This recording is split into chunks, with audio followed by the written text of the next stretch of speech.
The Crisis, delivered by Carrie, Chapman, Catt. On September 7th of 1916, I have taken for my subject the crisis because I believe that a crisis has come in our movement, which, if recognized and the opportunity seized with vigor, enthusiasm, and will, means the final victory of our great cause in the very near future. I am aware that some suffragists do not share this belief. They see no signs or symptoms today, which were not present yesterday, no manifestation in the year 1916 which differ significantly from those in the year 1910. To them, the movement in the year 1916 which differs significantly from those in the year 1910. To them, the movement has been a steady, normal growth for the beginning and must so continue until the end. I can only defend my claim with the plea that it is better to imagine a crisis which most exists than to fail to recognize one when it comes. For a crisis is a culmination of events which calls for new considerations and new decisions. A failure to answer the call may mean an opportunity lost, a possible victory postponed. The object of the life of an organized movement is to secure its aim. Necessarily, it must obey the law of education and pass through the states of agitation and education, and finally through the stages of realization. As one has put it, a new idea floats in the air over the heads of the people, and for a long, indefinite period evades their understanding. But by and by, when through familiarity human vision grows clearer, it is clearer out of the clouds and crystallized into law. Such a period comes to every movement and is its crisis. In my judgment, that crucial moment bidding us to renewed consecration and redoubled activity has come to our cause. I believe our victory hangs within our grasp, inviting us to pluck it out of the clouds and establish it among the good things of the world. If this be true, the time is past when we should say, men and women of America, look upon that wonderful idea up there. See, one day it will come down. Instead, the time has come to shout aloud in every city, village and hamlet, and in towns so clear and jubilant that they will reverberate on each mountain peak and echo from shore to shore. The woman's hour has struck. Suppose suffragists as a whole do not believe a crisis has come and do not extend their hands to grasp the victory. What will happen? Why, we shall all continue to work and our cause will continue to hang, waiting for those who possess a clever vision and more daring enterprise. On the other hand, waiting for those who possess a clearer vision and more daring enterprise.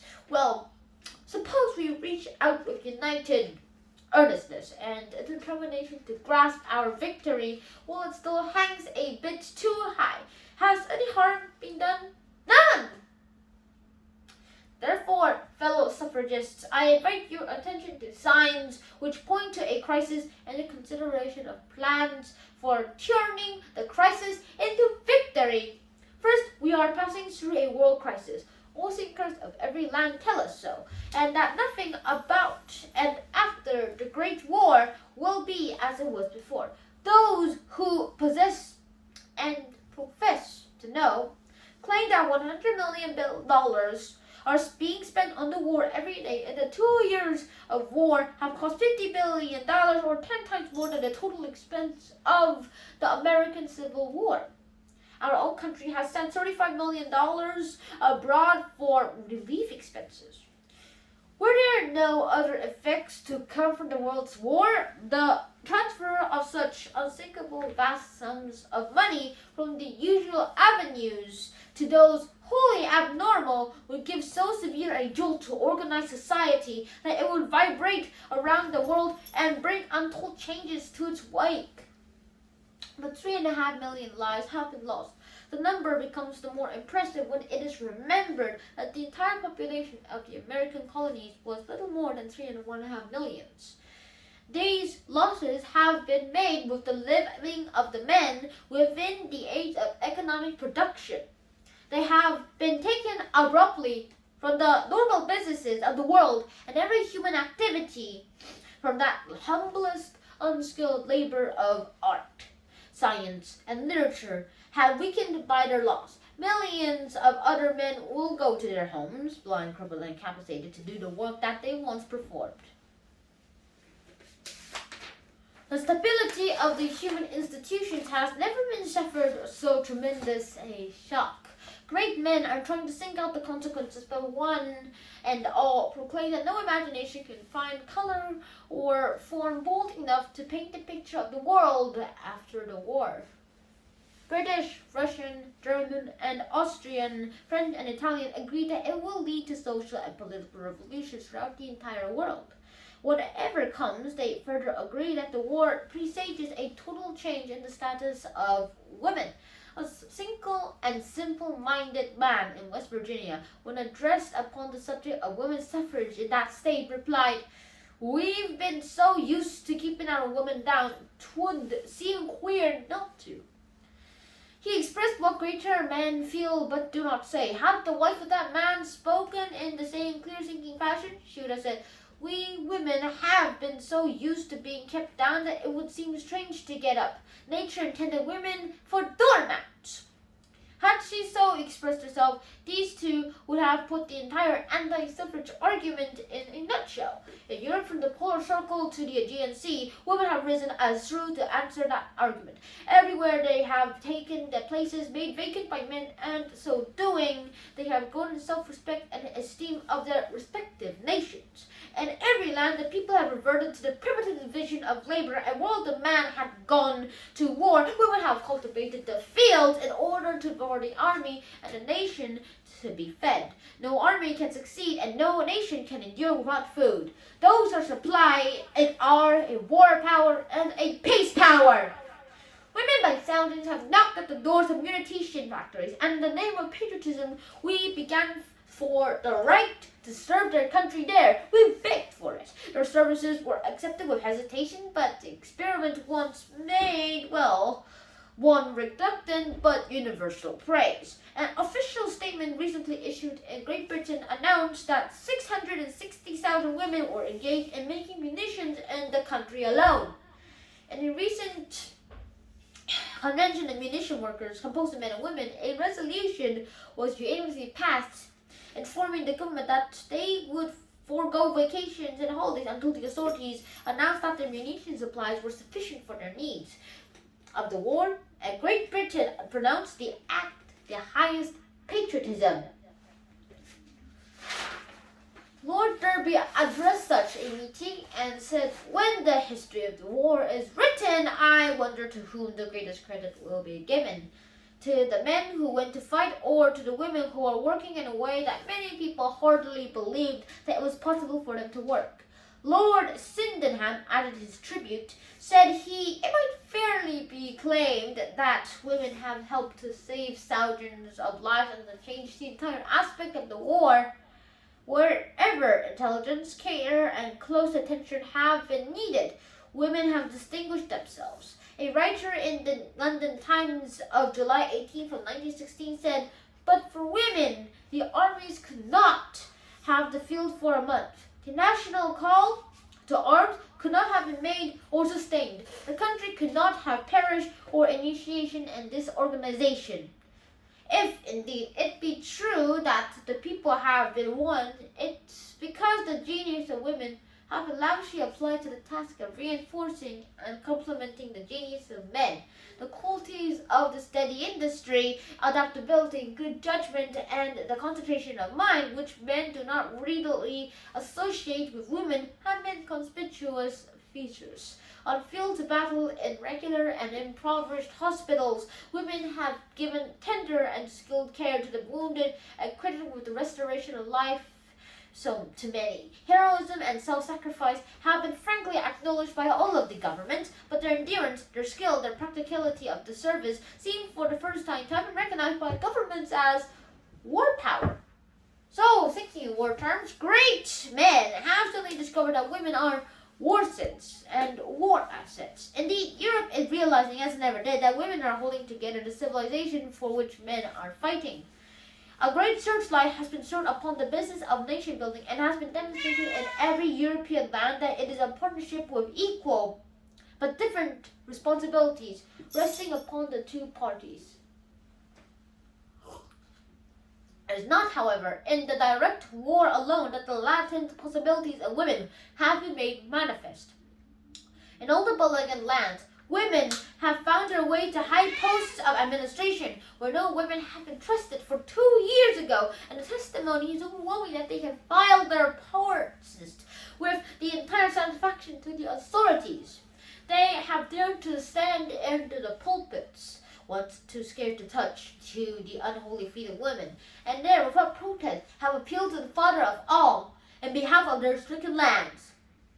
They have come out of the kitchen where there was too little to cook and found a way to over to a neighbor, and there's gone to find for both mothers and both families and children and family a strange place and occupations. Many a drawing room has been closed, and the maid who swept and dusted it is now cleaning the streets, that the health of the city may be conserved.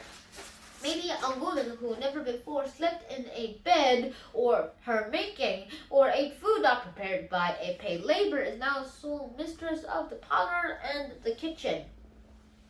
In all the warring countries, women are postmen, sick posters, porters, railway conductors, ticket switch, and signalmen. Conspicuous advertisements invite women to attend agricultural, milking, and motor car schools. They are employed as police in Great Britain, and women streetcar conducts, and 3,500 women are employed on the general railways. In every city and country, women are doing work for which they have been considered incompetent 2 years ago. Not. The war will soon end and the armies will return back to their native lands. To many a family, the men will never come back. The husband who returns to maybe a wife will eat no bread the rest of his life, save of her earning. What then will happen after the war? Will the widows left with families to support cheerily leave with their paid posts for those commanding lower wages? Not without protest. Will the lives which were opened to them before the war, will they resign, as he said, the woman who earned for himself and a husband who has given all to his country must be content with a butterless brain? Not without protest. On the contrary, the economic axiom evaded for centuries will be blazoned on in every factory, counting house and shop. Equal for pay, equal for work, and common justice will slowly but surely enforce the law. The European women will rise, and she may not realize it yet, but the woman doormat in every land has unconsciously become a door jamb. She will have become accustomed to a new dignity by the time the men come here. She will wonder how she ever could have been content lying about the more normal vision of things. Unfamiliar too, they will never soon and so accustomed to all the changes together. The male and female anti-suffragists are all looking and puff and blow at the economic change which will come to the women of Europe. They will declare it to be contrary to the nurture and the nurse to God's plan, and that somebody ought to do something about it. Suffragists and the unprecedented world secularism will accept the human agency had any hunt and trust in God to adjust the altered circumstances together for good, for progress, and for human weal. The economic change is bound to bring political liberty. From every land there comes from the expressed belief that the war will be followed by a majority, occurring wave of democracy, for it expands belief that the war might be followed by a mighty oncoming kind of democracy. Is now well known that the conflict has been one government of kings and czars, kaisers and emperors, not of people. The nations involved here nearly and of the right of fighting to make the ends of the wars, new and higher ideals of the government, and the right of the people to understand had grown enormously during the past 2 years. Another height of the political climate, similar to that of 1848, but of a thousand greater momentum, is usually and rising from battlefield and hospital, from camps and nutrients today, from home and church, without great men of any hands, tell us, is destined to sweep over the world. On the continent, the women say it is certainly that the vote will come to men and women after the war. Perhaps not immediately, but soon.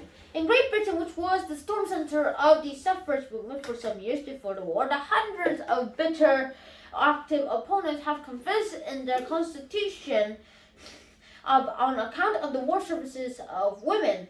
Already 3 great provinces of Canada, Manitoba, and Alberta, and Saskatchewan have given the universal suffrage to their women in the sheer generous appreciation of the war work. Even Mr. Asquith, which renowned for his immovable opposition to the patriarchal suffrage for British women, has given evidence of a change for some view. Some months ago, he announced his amazement at the utterly unexpected skill, strength, and resource developed by the women, and his gratitude for their loyalty and devotion. Later, in reply to Miss Henry Fawcett, who asked if women's suffrage would be indeed in the preceding electric bill, he said that when the war should end, such a measure will be considered without prejudice, carried only from the events prior to the war. A public many as a pledge to include women in the next election bill. In Great Britain, a solid appeal, which may prove the last straw to break the opposition to women's suffrage, has been added to the enthusiastic appreciation of the woman's patriotism and practical service, and to the sudden comprehension that motherhood is a national asset which must be protected at any price. A new voters list in a completed a particular election should be held in September, but the votes are scattered far and wide. This whole nation is agitated over the question involved in making a new register. At the same time, there is a constant anxiety over war funds.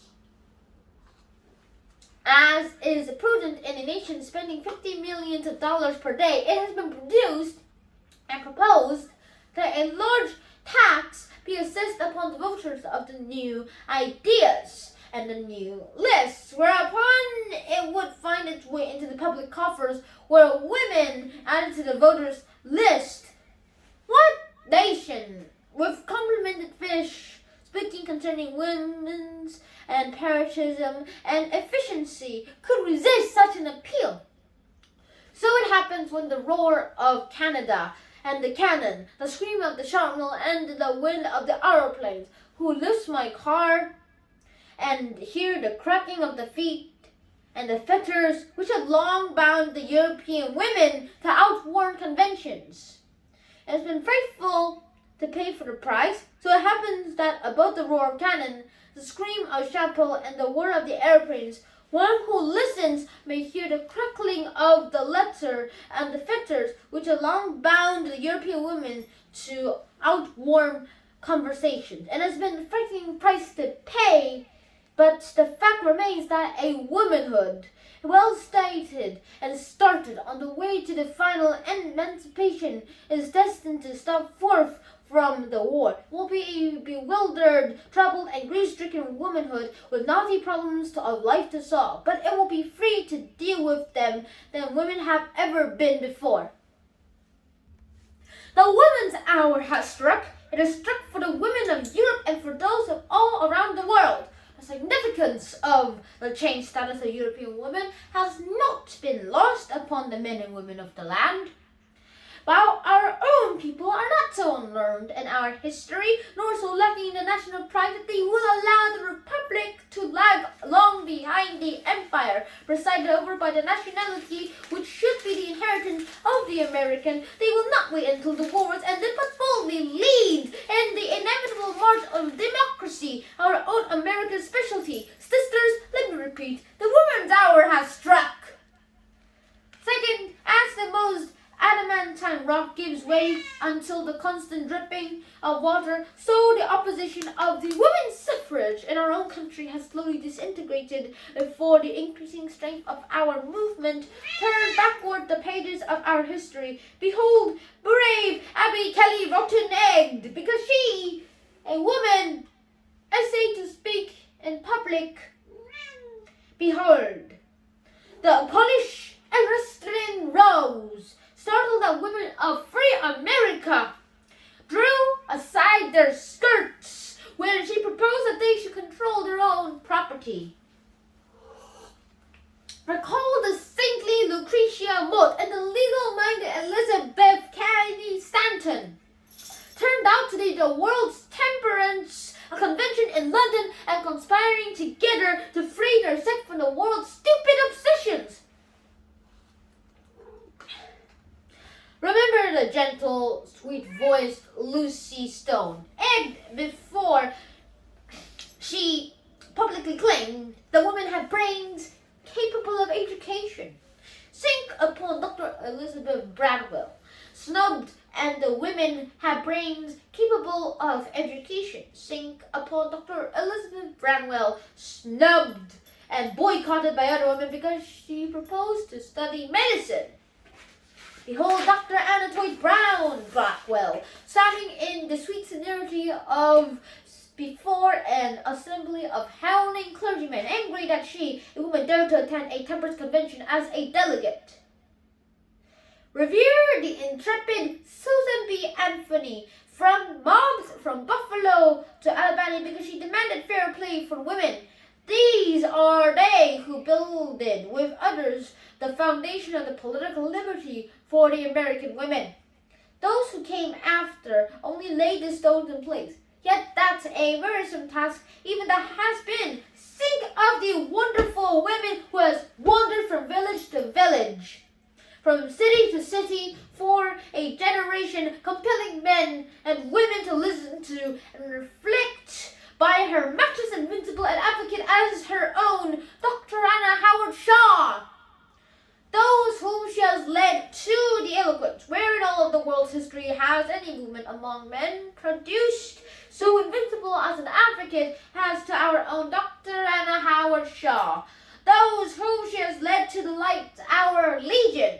Right, sing too for the consecration of the self-denial and the never-failing constancy of that other noble soul, set in frail of an unflinching body, the heroine we know as Alice Stone Blackwell, a woman who never forgets, who detects the slightest flaw in the weapons of her adversary, who were in the vulnerable spots in his armor, presides over the women's journal, and, like a lamp in the lighthouse, the rays of her intelligent, fair-sightedness, and clear thinking have enlightened the world concerning our cause. The names of hundreds of other brave souls spiring and spring to memory when we pause to review the long struggle. The hands of many of the suffrage master masons have long been stilled. The names of many who laid stones have been forgotten. That does not matter now. The main thing is that the edifice of women's liberty nears completion. It's strong, indestructible, all honor to the thousands who have helped in the building. The four cornerstones of the foundation were laid long years ago. We read upon the first. We demand for women education. We are permitted, and we demand for the women religious liberty. For a few churches is she permitted to pray at hours speak. Upon the third, we demand for women the right to own property and an opportunity to earn an honest living. Only 6 poorly paid occupations are open to her, and if she is married, the wages she earns are not hers. Upon the fourth, we demand political freedom and symbol, the vote. The stones of the foundation have long been overgrown with the moss and the mold of time, and some there are who never know where they laid. Of late, 4 capstones at the top have been set to match those in the base, and we read upon upon the first. The number of women who are graduated from high schools, colleges, and universities in the Legion. Upon the second, the Christian endeavor, that mighty, unadmirable church militant asks the vote for the women in the Methodist Episcopal Church, and many another joins that appeal. Upon the third, billions of dollars worth of property are earned and owned by women.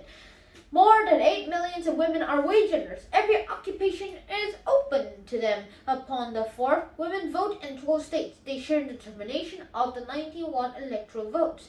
After the capstone and the cornice comes the roof. Across the empty spaces, the roof tree has been flung and fastened well in place. It is not made of stone, but of 2 planks. Planks in the platform of the 2 majority parties, and these are well supported by planks in the platforms of all the minority parties. And we, who are the builders of 1916, do we see the crisis standing upon these planks which we are stretched across the topmost peak of this edifice of women's liberty? What shall we do? Over our heads, up there in the sky, but tantalizingly near hand the roof of our edifice, we lament the tragedies which have accomplished the laying of our cornerstone. Or shall we, like the builders of the old, chant, Ho! All hands, heave to, all hands, heave to. And while we chant, grab the overhanging roof, and with a long pull and a short pull and a strong pull and a pull together, fix it in place forevermore. Is the crisis real or imaginary?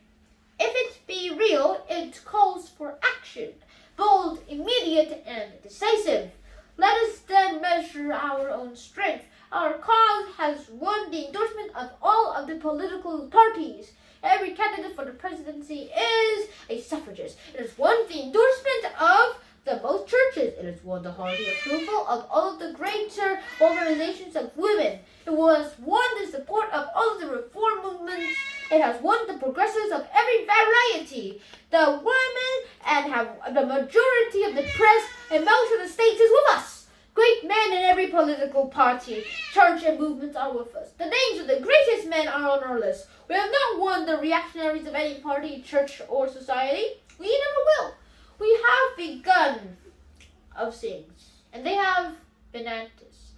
The antis drove Moses out of Egypt. They crucified Christ, who said, Love thy neighbor as thyself. They have persecuted Jews in many parts of the world. They have poisoned Socrates, the great philosopher. They have cruelly persecuted Copernicus and Galileo, the first great scientists. They burned Giordano Bruno at the stake because he believed that the world was round. They burned Savonarola, who warned upon the church corruption. They burned Euphrates Macayano because she was an anesthetic. They burned Joan of Arc for a heretic. They have sent great men and women to Siberia to eat their heart out of isolation. They burned in effigy William Lloyd Garrison. They egged Abby Ilke, Kelly, and Lucy Stone and mobbed Susan B. Anthony.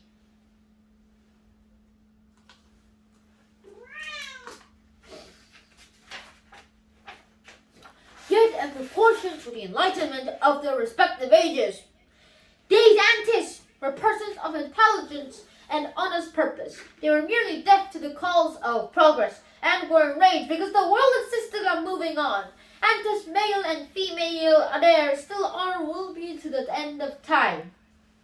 Give to them a prayer of forgiveness, for they know not what they do, and prepare for the forward march. We have not won the ignorant and illustrate, and we never will. Evil has ever been timorous and suspicious of all changes.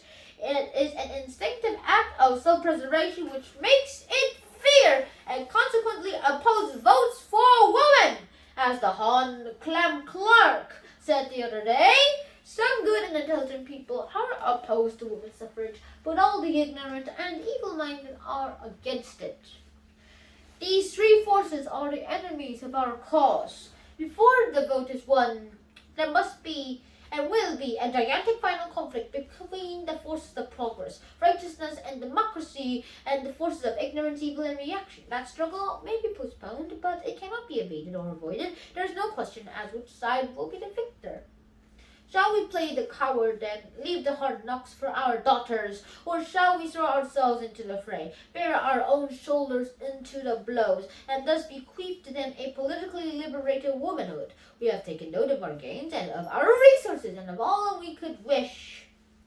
Before the final struggle, we must cognize of our weaknesses, and we prepare to grasp the victory. Alas, no. Our movement is like a great Niagara and a vast volume of water, tumbling over its ledge, but turning no wheel. Our organized machinery is set for the propagandistic stage and not for the seizure of victory. Our supporters are spreading the argument for our cause. They feel no seizure of victory. Our supporters are spreading it. They feel no respect and no sense of responsibility for the realization of our own hopes. Our movement lacks cohesion, organization, unity, and the consequent momentum. Behind us, in front of us, everywhere around us are suffragists, millions of them, but inactive and silent. They have been agitated and educated and are with us in belief. There are thousands of women who have at one time or another been the members of our organizations, but haven't dropped out because to them the movement seemed negative and pointless. Many have taken up over work whose results were more immediate. Philanthropy, charity, work for the corrective laws of various kinds, temperance, relief for the looking and women, and numerous similar public services have called them. Others have turned to the pleasanter avenues of club work, art, or literature. There are thousands of other women who have never learned for the earlier struggles of our movement. They found doors of opportunity open to them on every side. They found well-paid posts, always allowing the qualified women, and have availed themselves of all of the blessings. Almost without exception, they believe in the vote, but they feel neither gratitude to those who opened the doors through with them which they entered to economic liberty, nor any sense of obligation to open other doors for those who came after. There are still others who, carelessly looking over their shoulders to see if there are any listeners be near, will tell us they hope that we will win and win soon, but they are frightened of Mother Grundy to help. There are others too occupied to the small things of life to help. They say they can find time to work, but not work for the vote. There are men too, millions of them, waiting to be called. These men and women are our reserves. They are largely unorganized and untrained soldiers with little responsibility towards our movement. Yet these unorganized and untrained soldiers with little responsibility toward our movement, yet these unorganized and untrained soldiers with little responsibility towards our movement, yet these reserves must be mobilized. The final struggle needs their numbers and their momentum. Those numbers will bring whenever another culvert made.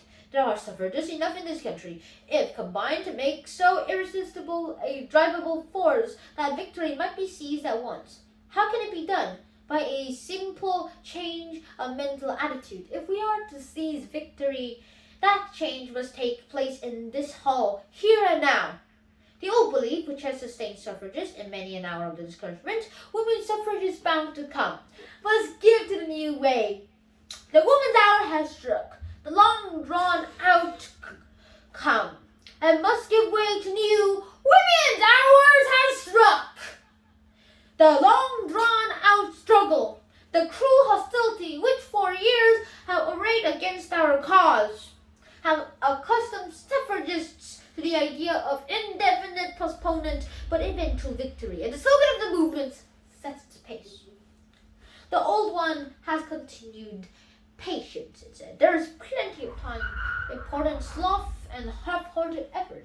It sets the pace of an educational campaign. The woman's hour has struck, sets the pace of the crusade which will have its way. It says, "Awake, arise, my sisters, let your hearts be filled with joy. The time of our victory is here. Onward march." If you believe with me that a crisis has come to our movement, if you believe that the time for your final action is now, if you catch the rosy tints of the coming day, what does it mean to you?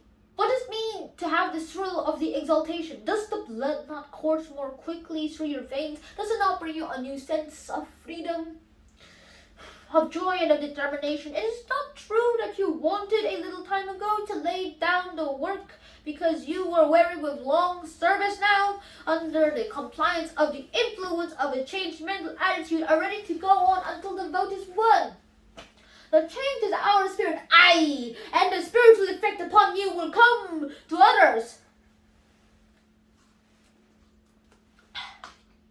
Let me borrow an expression from the Honorable John Finlay. What our great movement needs now is mobilization of the spirit, the jubilant, glad spirit of victory. Then let us sound a bugle call here, and now to the women of nation. The women's hour has struck. Let the bugle sound from the suffrage headquarters of every state at the inauguration of the state campaign. Let's call go forth again and again. Let me call go forth and again and again and yet again. Let it be repeated in every article written, in every speech made, in every conversation held. Let it be repeated in those things. America, arise. The women of America, arise. Are you content that the others shall pay their price of your liberty? Women in the schools and counting house and shops and with no on the farms. Women in the home with the babies at their breasts. With women engaged in public careers will hear. The veins of American women are not filled with milk and water. They are neither cowards nor slackers. They will come. They only await the bugle call to learn that the final battle is on.